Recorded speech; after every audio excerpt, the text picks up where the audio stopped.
Worthless. You're absolutely worthless. Those words still echo in my mind, even 20 years later. I can still see my father's face, red with rage, as he threw my belongings onto our front lawn.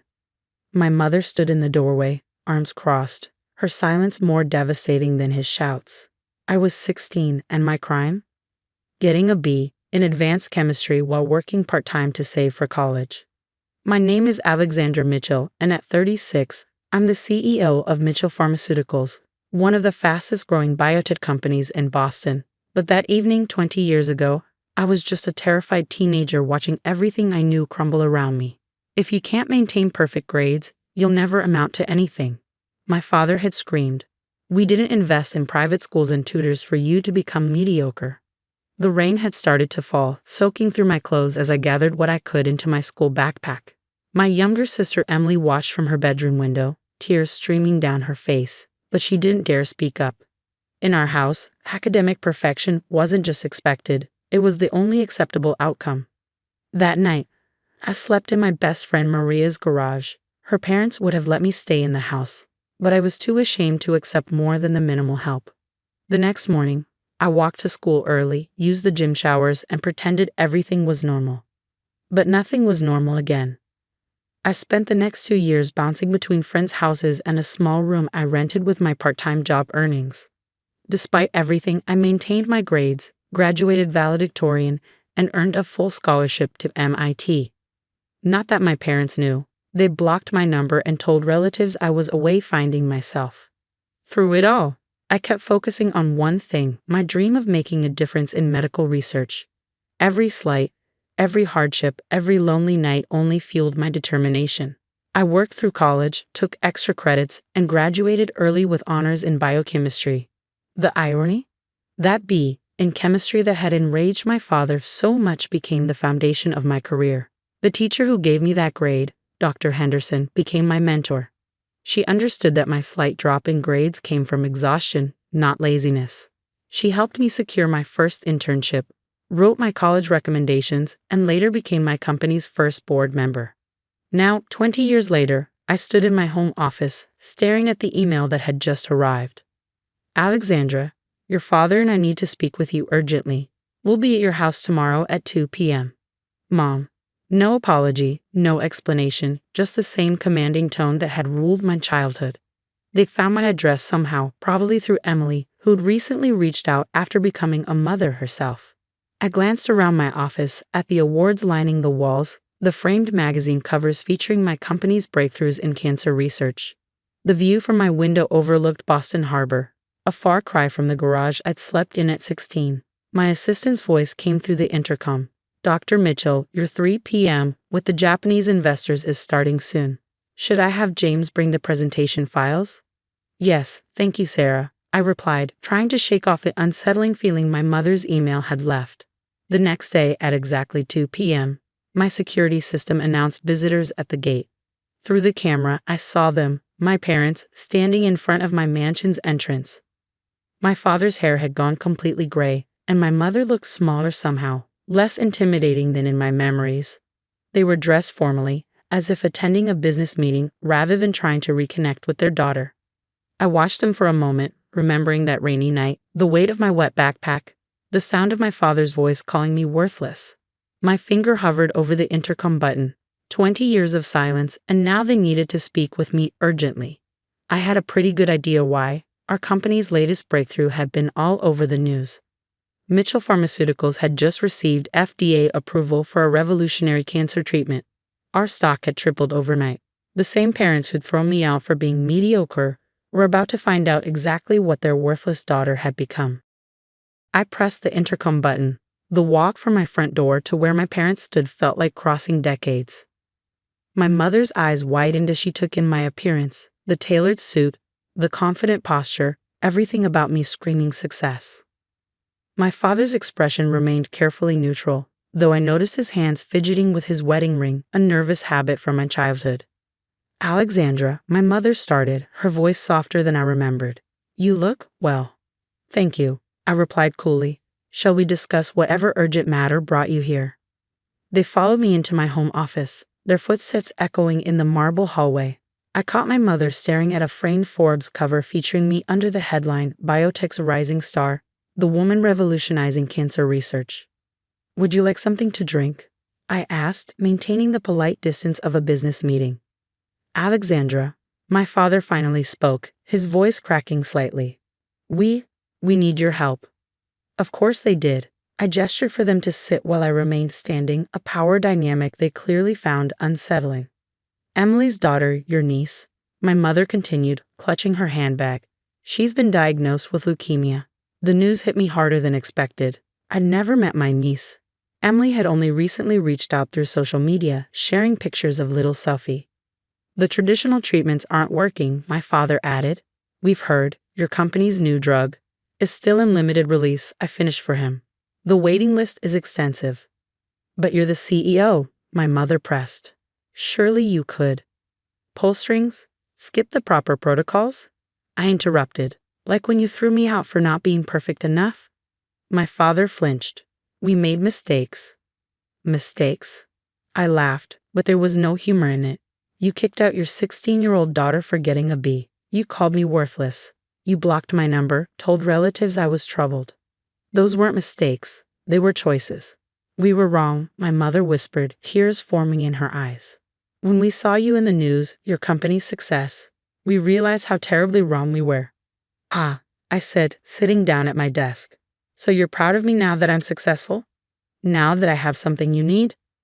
The silence that followed was deafening. Through my office window, I could see the harbor, ships moving slowly across the water. Somewhere out there was the garage I'd slept in, the diner where I'd worked double shifts, the library where I'd studied until closing because I had nowhere else to go. Sophie is 6, my father said quietly. She loves science, just like you did at that age. She asks about her Aunt Alex. I opened my laptop, pulled up a file. The treatment protocol requires extensive testing and evaluation. There are no guarantees, and it's not something I can simply arrange with a snap of my fingers. We understand, my mother said quickly. We just thought that I'd forget 20 years of silence because now you need something from me. My father stood up suddenly. We know we don't deserve your help. We know we failed you. But please, don't punish Sophie for our mistakes. His words hung in the air as my assistant Sarah knocked and entered with a stack of files. Dr. Mitchell, the board meeting documents you requested, she said, placing them on my desk. And Dr. Henderson called. She'd like to discuss the pediatric trial expansion. Dr. Henderson, the same teacher who'd given me that fateful B, who believed in me when my own parents hadn't. The universe had a sense of irony. I turned back to my parents. I'll have my team review Sophie's case. Not because you asked, but because every child deserves a chance. I'll need her complete medical records sent to my office. Thank you, my mother breathed, reaching for my hand across the desk. I pulled back before she could touch me. This isn't forgiveness, I said clearly. This is me doing my job, the same job you once called worthless. As they stood to leave, my father paused at the door. We watched every news story about you, he said softly. Kept every article. We were too ashamed to reach out, but we're proud of you, Alexandra. Not because of your success, but because you became someone so much better than us. I waited until they left before letting out a shaky breath. On my desk sat a framed photo from my MIT graduation. Just me and Dr. Henderson, both smiling. No parents in sight. Next to it was my first patent certificate, the foundation of my company's success. 20 years ago, they'd thrown me away for being imperfect. Now they were back, not because they'd changed, but because they needed something only I could provide. The irony wasn't lost on me. Their worthless daughter had become their last hope. I picked up my phone to call Dr. Henderson. We had a pediatric trial to discuss, and this time, I would be the one deciding who deserved a second chance. 3 weeks after my parents' visit, I sat in my office reviewing Sophie's medical records. Dr. Henderson stood by the window, analyzing the latest trial results. She's a perfect candidate for the treatment, she said, turning to face me. The genetic markers match exactly what we're looking for. Alexandra, we could help her. I nodded, staring at Sophie's photo paper-clipped to the file. She had my sister Emily's eyes and, according to her psychological evaluation, a passion for science that reminded me painfully of myself at that age. Have you spoken to Emily? Dr. Henderson asked gently. She was one of the few people who knew my full story, who'd witnessed firsthand what I'd gone through. She called yesterday, I admitted. First time in 20 years. She apologized for not standing up for me back then. Said she was too scared to defy our parents. And now? Now she's a mother watching her daughter fight for her life. It changes your perspective, I suppose. The next day, I had Sophie transferred to our research facility. I watched through the observation window as she arrived, a small figure clutching a worn chemistry textbook. My parents hovered anxiously in the background while Emily helped her settle into the hospital bed. Aunt Alex? Sophie's voice was small but curious when I entered the room. Mom says you make medicine that helps people get better. I try to, I replied, surprised by the warmth in my own voice. Is that why you got a B in chemistry? Because you were trying to help people? The room went silent. My parents stiffened and Emily looked mortified. But Sophie just smiled, showing a gap where her front teeth should be. Mom told me about when you were young, she continued. How you worked really hard and still studied lots and lots. I got a C+ on my last science test because I was too tired for my medicine, but I still love science. Something inside me broke and healed simultaneously. I sat on the edge of her bed, opening her textbook. Want to know a secret? Sometimes the best scientists aren't the ones who get perfect grades. They're the ones who never stop asking questions, even when things get hard. Over the next few months, I found myself spending more time in Sophie's room. Between treatments, we did science experiments, talked about chemistry, and drew molecular structures on her whiteboard. She had an intuitive understanding of concepts that amazed even our senior researchers. My parents maintained a respectful distance, speaking only when necessary about Sophie's treatment. But I caught them watching our interactions, saw the regret in their eyes when Sophie would excitedly show them something new I'd taught her. 6 months into the treatment, Sophie's results were promising. The cancer was responding, her numbers improving steadily. One evening, as I was leaving her room after explaining how polymers worked, my father was waiting in the hallway. I watch you with her, he said quietly, teaching her, encouraging her. You're everything we should have been. I'm just treating my patient, I replied, but we both knew it wasn't true.